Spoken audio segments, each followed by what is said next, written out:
The alarm clock buzzed at 5:30 a.m., just like it had every morning for the past 3 years. Lisa rolled over and hit the snooze button, staring at the water stain on her apartment ceiling. The same stain she'd been promising herself she'd fix. When she had the money, when she had the time. When her life finally made sense again, she dragged herself out of bed and shuffled to the tiny kitchen of her studio apartment. The coffee maker was older than her car, which wasn't saying much. As the coffee brewed, she caught her reflection in the toaster. Dark circles under her eyes, hair that needed a good cut, and hands that used to create beautiful music but now only knew the weight of heavy plates and endless orders. 3 years ago, Lisa had graduated with a music degree from the local college.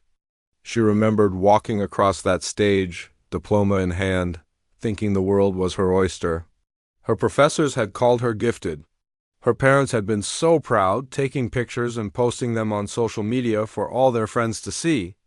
Our daughter, the musician, they'd say with beaming smiles, but the music world was tougher than anyone had prepared her for. Teaching jobs required experience she didn't have.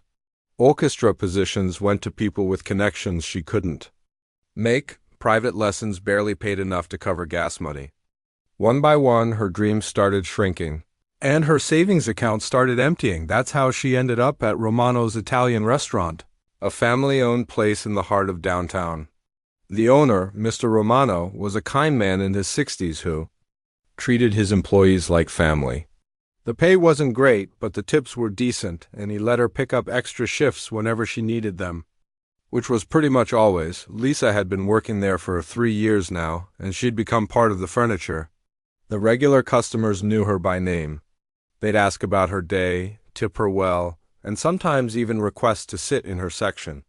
She'd learned to make small talk, to smile even when her feet were killing her, and to pretend that serving spaghetti and meatballs was exactly where she wanted to be in life.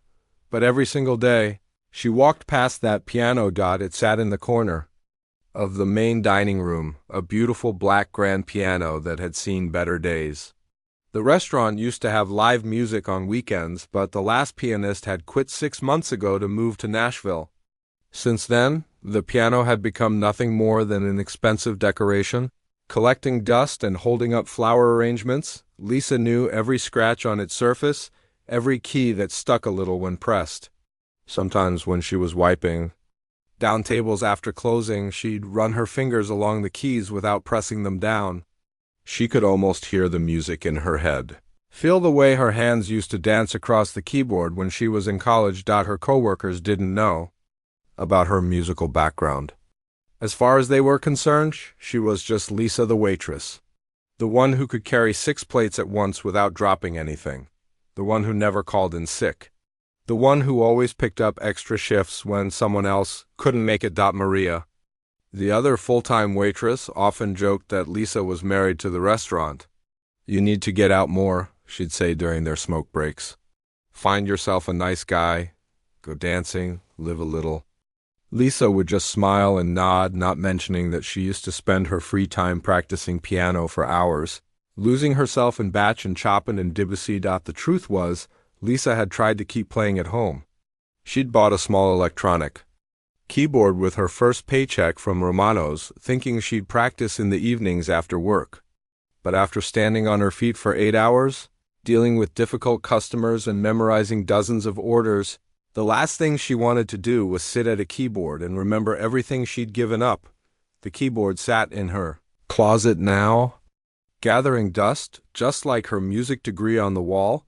Some nights, lying in bed after a particularly long shift, Lisa would let herself imagine what might have been. She'd picture herself on stage wearing a beautiful dress, playing for hundreds of people who hung on every note. She'd imagine the applause, the flowers, the feeling of doing what she was born to do.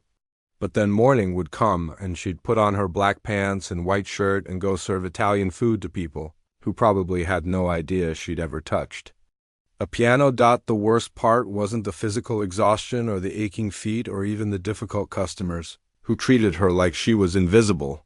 The worst part was feeling like she was betraying herself every single day, like she was wasting the gift her piano teacher had told her she had when she was just 7.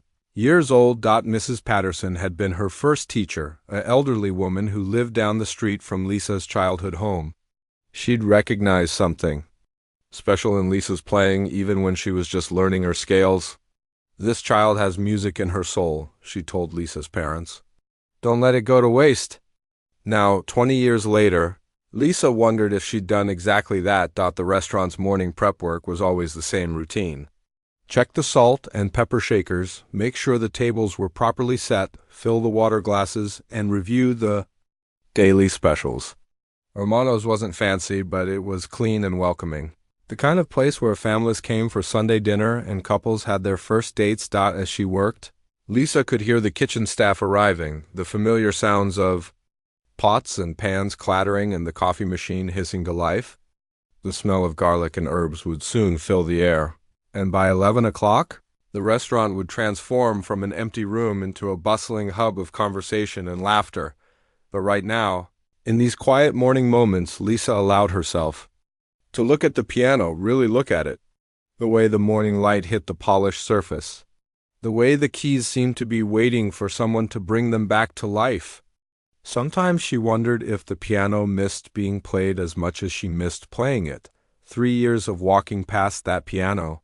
3 years of pretending she didn't notice it.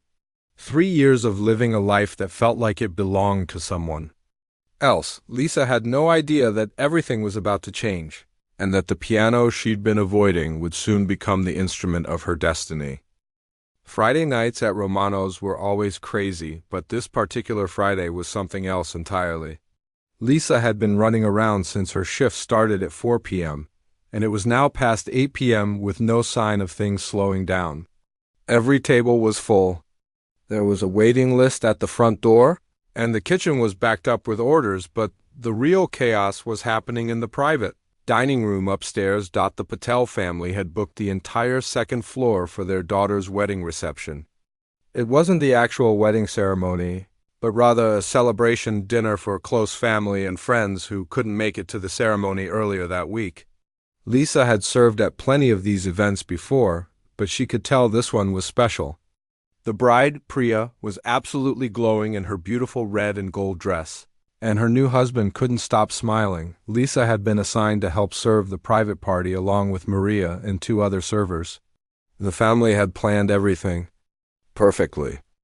Beautiful decorations covered the walls.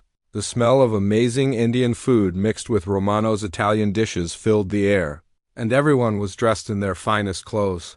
There was supposed to be a special moment during dinner where a pianist would play a particular song that meant a lot to the bride's family. The song was something called Clair de Lune by a French composer. Lisa knew it well, though she'd never mentioned that to anyone. It was one of the pieces she'd learned in college, one that always made her feel peaceful and sad at the same time. According to what she'd overheard, it was the favorite song of Priya's grandfather, who had passed away just 6 months before the wedding. The family wanted to honor his memory by having it played during a special toast. Everything was going according to plan. Until about 7:30 p.m., Lisa was carrying a tray of water glasses up the narrow staircase to the private dining room when she heard Mrs. Patel, the bride's mother, talking frantically on her phone near the top of the stairs. Her voice was getting higher and more stressed with each word. "What do you mean you can't make it?" Mrs. Patel was saying. "The dinner started an hour ago. Everyone is here. This is for my father. He loved that song." Lisa tried not to listen, but it was impossible to ignore as she set down the water glasses and started arranging them on the tables. Mrs. Patel was pacing back and forth, her beautiful purple dress swishing as she moved. "Food poisoning tonight? But we talked about this weeks ago." The family flew in from 3 different states for this dinner. Mrs. Patel's voice cracked a little. "That song was his favorite. We promised Priya we'd play it for her grandfather's memory." Lisa realized what was happening. The pianist they'd hired had gotten sick and couldn't come. She felt terrible for the family, especially seeing how upset Mrs. Patel was getting. This was clearly more than just background music for dinner. This was about honoring someone they'd loved and lost. "Please, isn't there anyone else you can send?" Mrs. Patel continued. "Anyone at all? We'll pay double." Triple if we have to. Lisa could hear the disappointment in the woman's voice even from across the room. She glanced over at the corner where they'd set up a small keyboard for the performance. It wasn't anything fancy, just a basic digital piano, but it would have been perfect for what they needed. Mrs. Patel finally hung up the phone and walked over to her husband, who was sitting at the head table with Priya and her new husband. Lisa watched as Mrs. Patel whispered something in his ear. She saw his face fall and then watched as he gently broke the news to his daughter.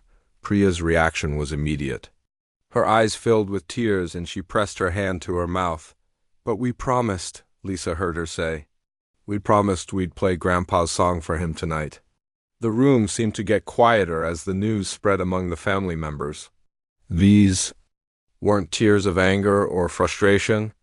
These were tears of grief, of missing someone who should have been there to celebrate this happy moment. Lisa's heart broke a little watching this young woman on what should have been one of the happiest nights of her life. Lisa finished setting up the water glasses and was about to head back downstairs when she overheard Mr. Patel talking to his brother.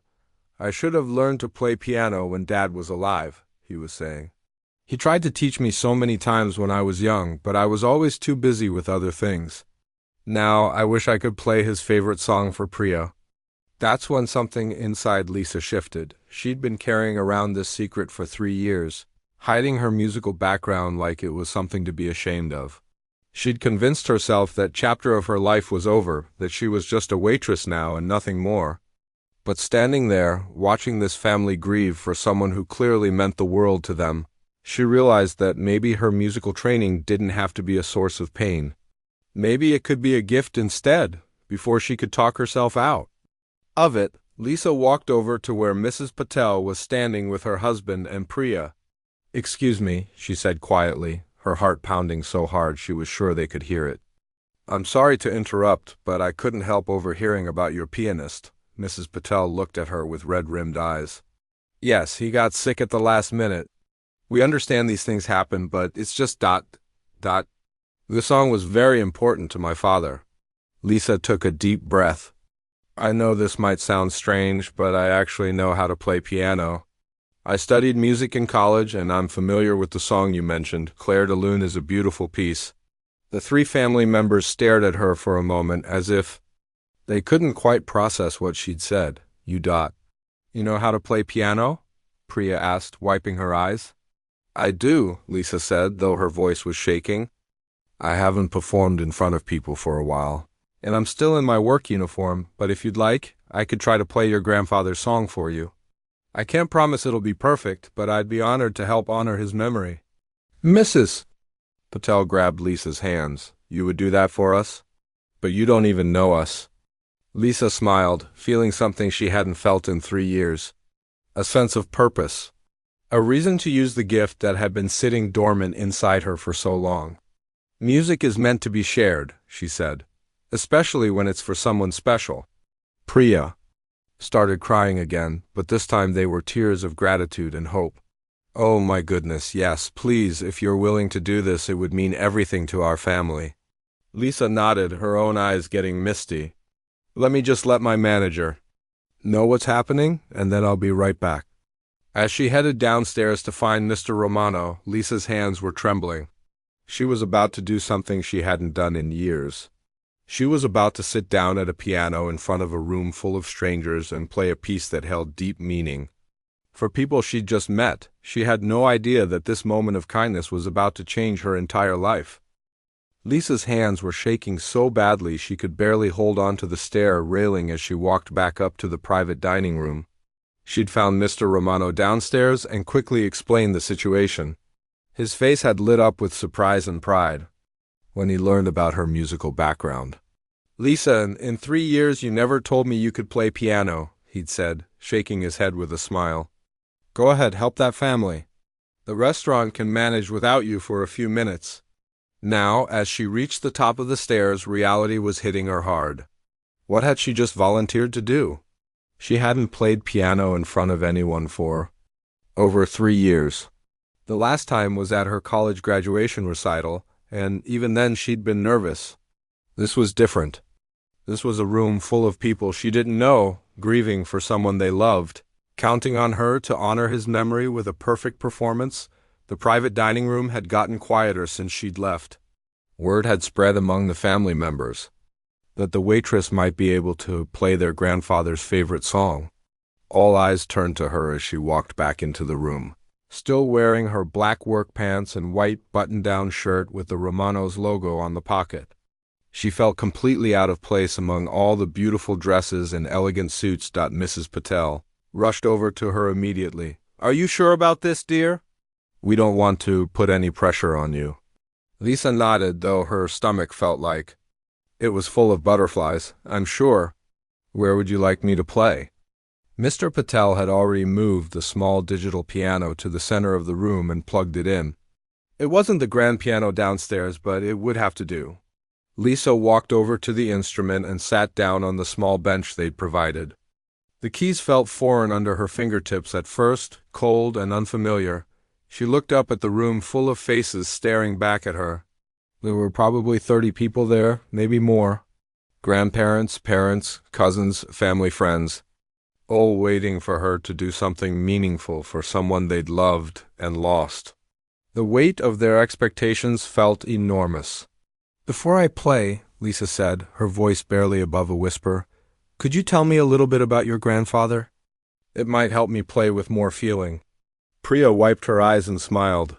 His name was Ravi. He came to America from India when he was young, but he fell in love with classical music. He used to say that music was the universal language, that it could speak to anyone's heart no matter where they came from. He learned to play piano as an adult, and Claire de Lune was the first piece he ever mastered. An elderly woman in a beautiful green dress spoke up from the back of the room. "He used to play it every Sunday morning. We could hear it from the kitchen while we made breakfast. It was like our family's wake-up call.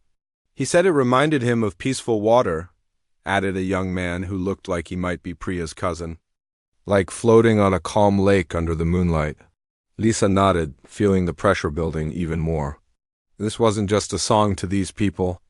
It was a connection to someone they missed desperately. It was 3 decades of Sunday mornings and family memories and love that transcended language and culture. She placed her hands on the keys and tried to remember the opening notes. Her muscle memory kicked in slowly, like an old car engine turning over on a cold morning.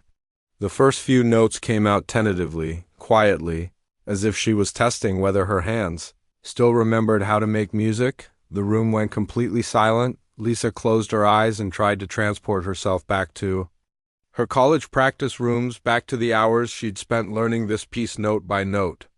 She remembered her piano professor, Dr. Williams, telling her that Claire de Lune meant light of the moon in French.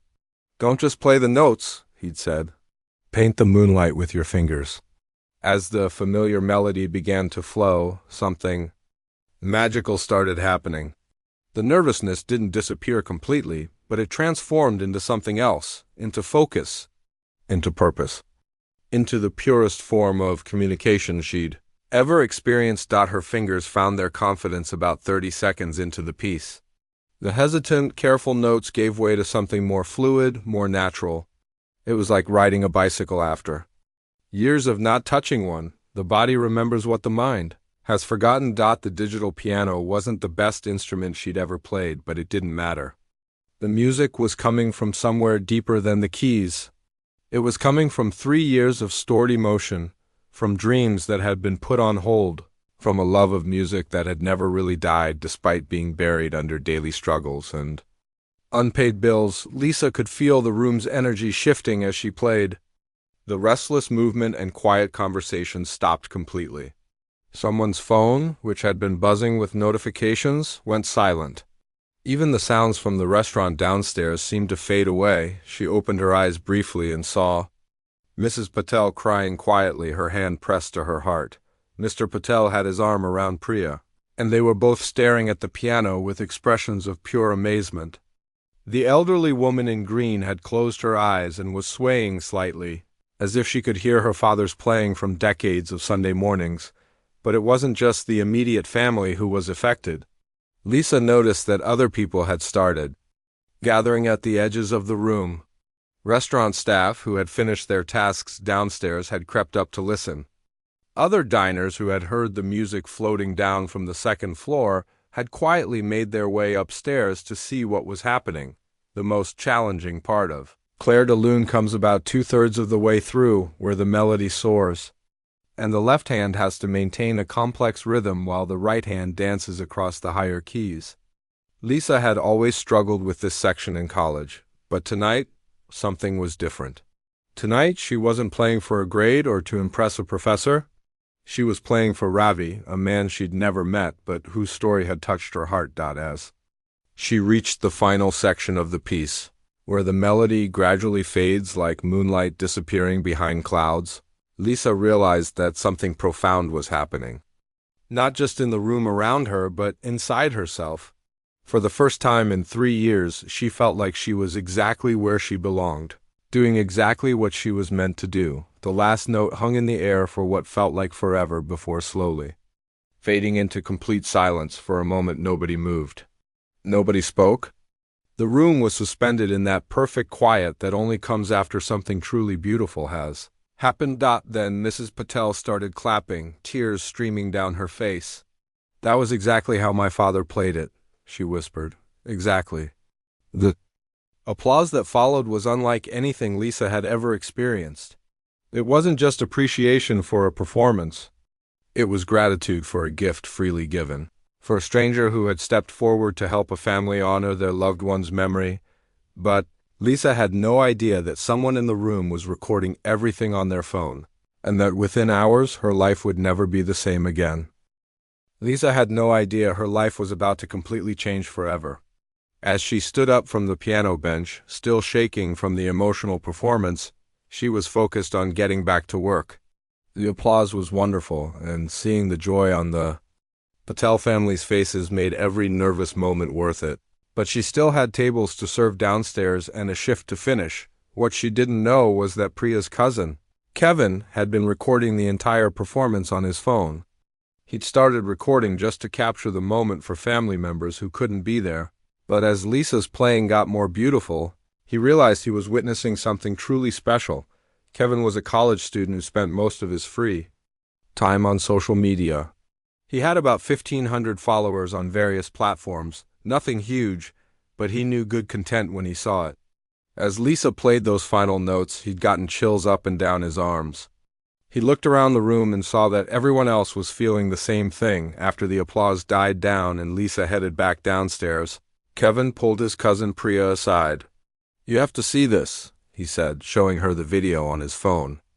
"I recorded the whole thing. This is incredible." Priya watched the video with tears in her eyes.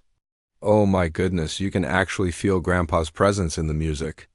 She played it exactly like he used to."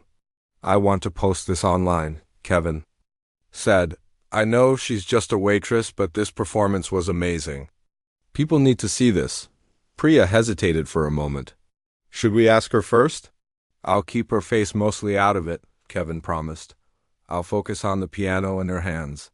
And I'll write something respectful about honoring Grandpa's memory." Within 10 minutes, Kevin had posted the video to 3 different social media platforms. He wrote a simple caption: "Our family hired a pianist for Grandpa's memorial dinner, but he got sick. Then our waitress said she could play piano. None of us expected this. She honored our grandfather's memory better than we ever could have."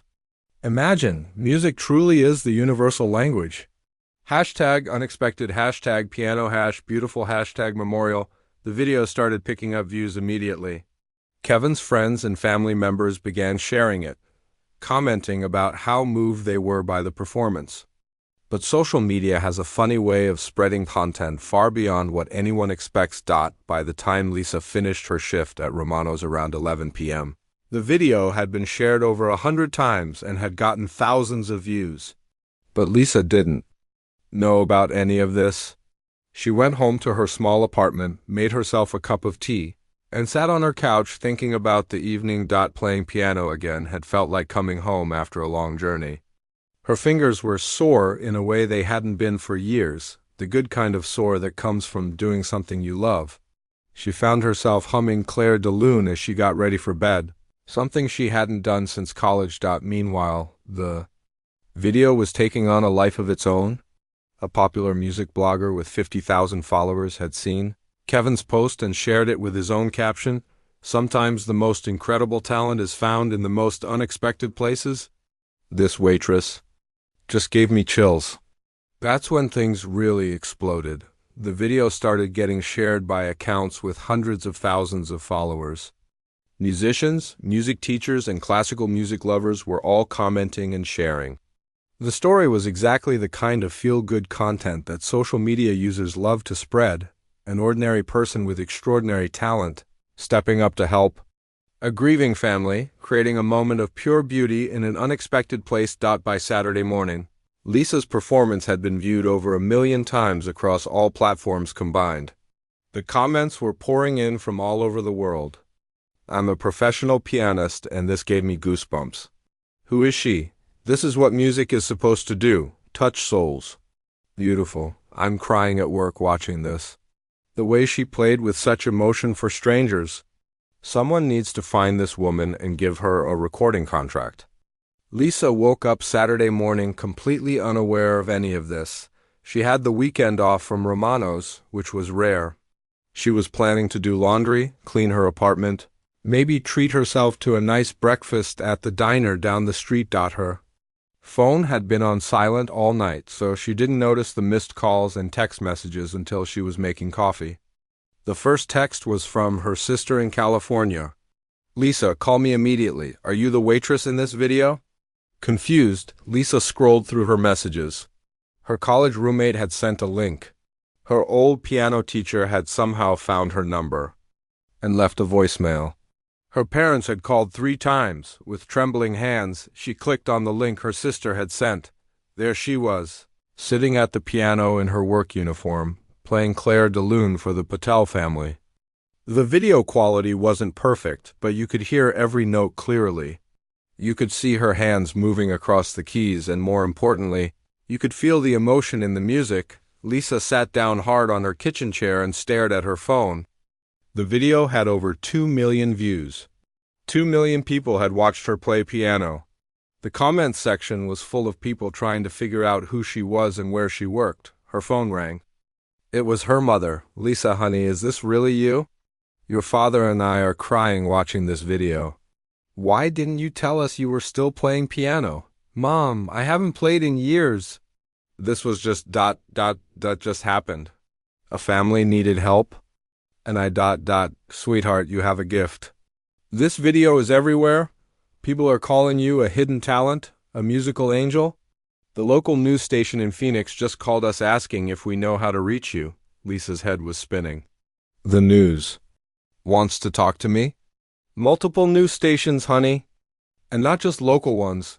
This video is going viral. People want to know your story. After hanging up with her mother, Lisa spent the next hour scrolling through the comments and shares. People were saying the most incredible things about her. Professional musicians were praising her technique and emotional expression. Music schools were asking if she was available for guest performances. But the comments that meant the most to her were from the Patel family members. Mrs. Patel had found the video and left a long comment explaining the whole story, thanking Lisa for making their memorial dinner so special and telling everyone what a kind and humble person she was. By noon, Lisa's phone was ringing constantly. News reporters, talent agents, music producers, and booking managers were all trying to reach her. The restaurant's phone was ringing too. Mr. Romano called Lisa to tell her that people were driving from hours away just to eat at the restaurant where the piano waitress works. Lisa sat in her apartment, staring at her phone as it buzzed with notifications, messages, and calls. 24 hours ago, she was just a waitress who used to play piano. Now, apparently, she was an internet sensation. She had no idea that this was just the beginning and that the biggest surprise of all was yet to come. Lisa spent Sunday hiding in her apartment with the curtains drawn and her phone on silent. The whole situation felt completely overwhelming.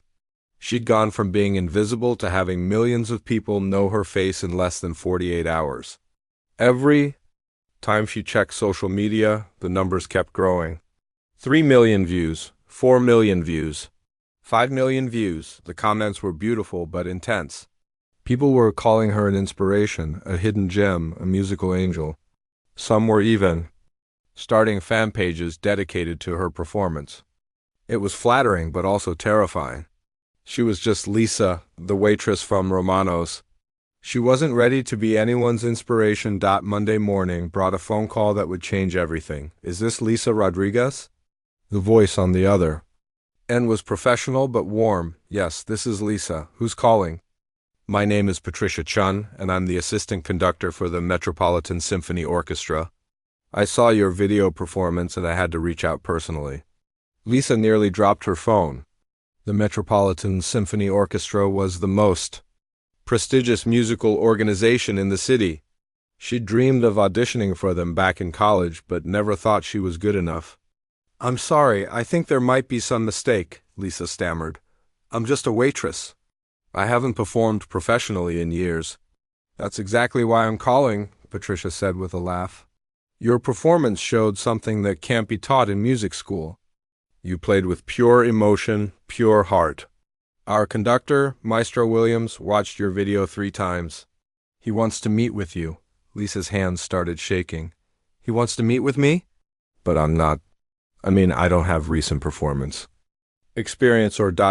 Lisa, can I be honest with you? I've been in this business for 20 years.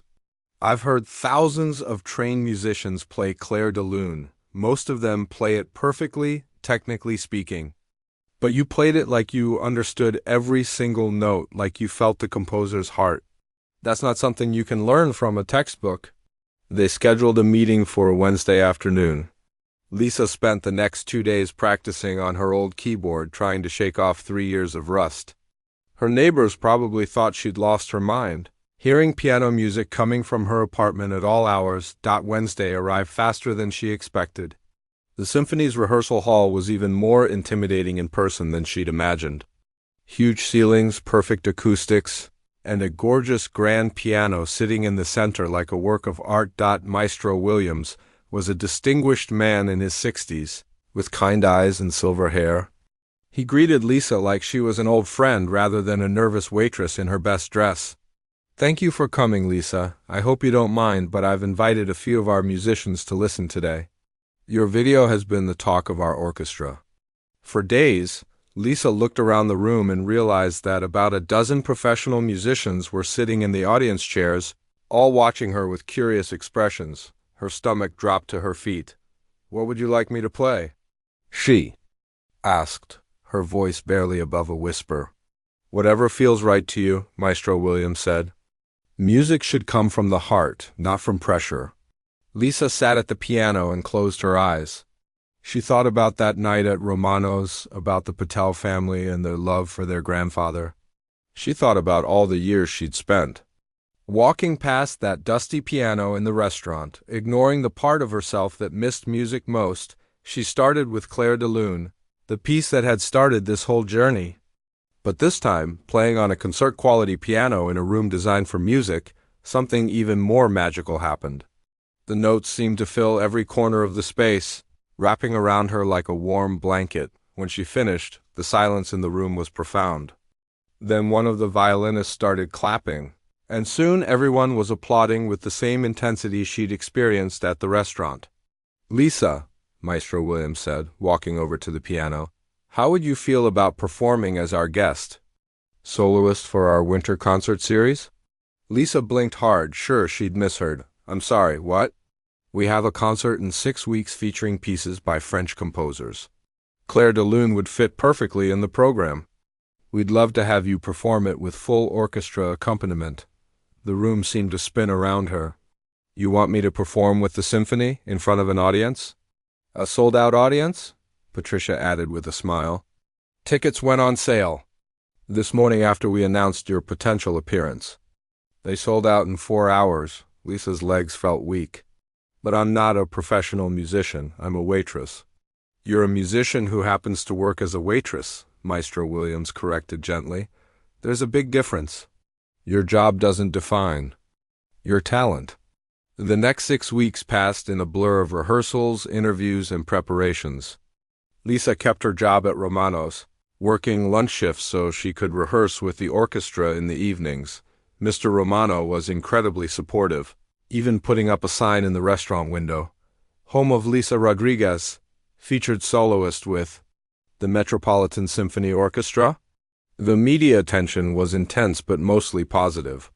Reporters loved the story of the waitress who became a symphony soloist overnight. Lisa did interviews with local news stations, music magazines, and even a few national morning shows. She tried to stay humble and remember that this all started with simply wanting to help a grieving family. The night of the concert finally arrived. Lisa stood backstage in a beautiful black dress that the symphony had helped her choose, listening to the orchestra tune their instruments. Her parents had flown in from Arizona, and the entire Patel family was in the audience. Even some of her regular customers from Romano's had bought tickets. When she walked onto the stage and saw the packed concert hall, Lisa felt the same nervousness she'd experienced that night at the restaurant. But as she sat at the grand piano and placed her hands on the keys, she remembered why she was there. Music was meant to be shared. It was meant to bring people together, to honor memories, to touch hearts in ways that words couldn't reach. The performance was everything she'd dreamed it could be and more. Playing with a full orchestra, feeling the music surround her from every direction, seeing the audience completely captivated by the beauty of the piece. It was the most incredible experience of her life. The standing ovation lasted for 5 full minutes.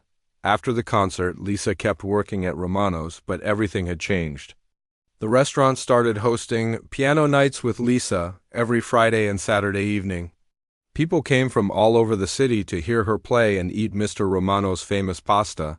She also started teaching piano lessons to local kids, something she'd never thought she'd have the confidence to do. Seeing their faces light up when they learned a new piece reminded her why she'd fallen in love with music in the first place. 6 months later, Lisa received an offer to record an album of classical pieces. A year later, she was touring with different orchestras across the country. But no matter how far her music career took her, she never forgot the lessons she'd learned that night at Romano's. Sometimes the most extraordinary moments come from the simplest acts of kindness. Sometimes all it takes is one person willing to step forward and share their gift with others. And sometimes, when you're brave enough to be who you really are, the whole world is ready to listen. Lisa still visits Romano's regularly, and she always makes sure to play a few songs on the old piano in the corner. Because that's where her real journey began, not when she became famous, but when she remembered that music was never meant to be hidden away. It was meant to be shared with anyone who needed to hear it.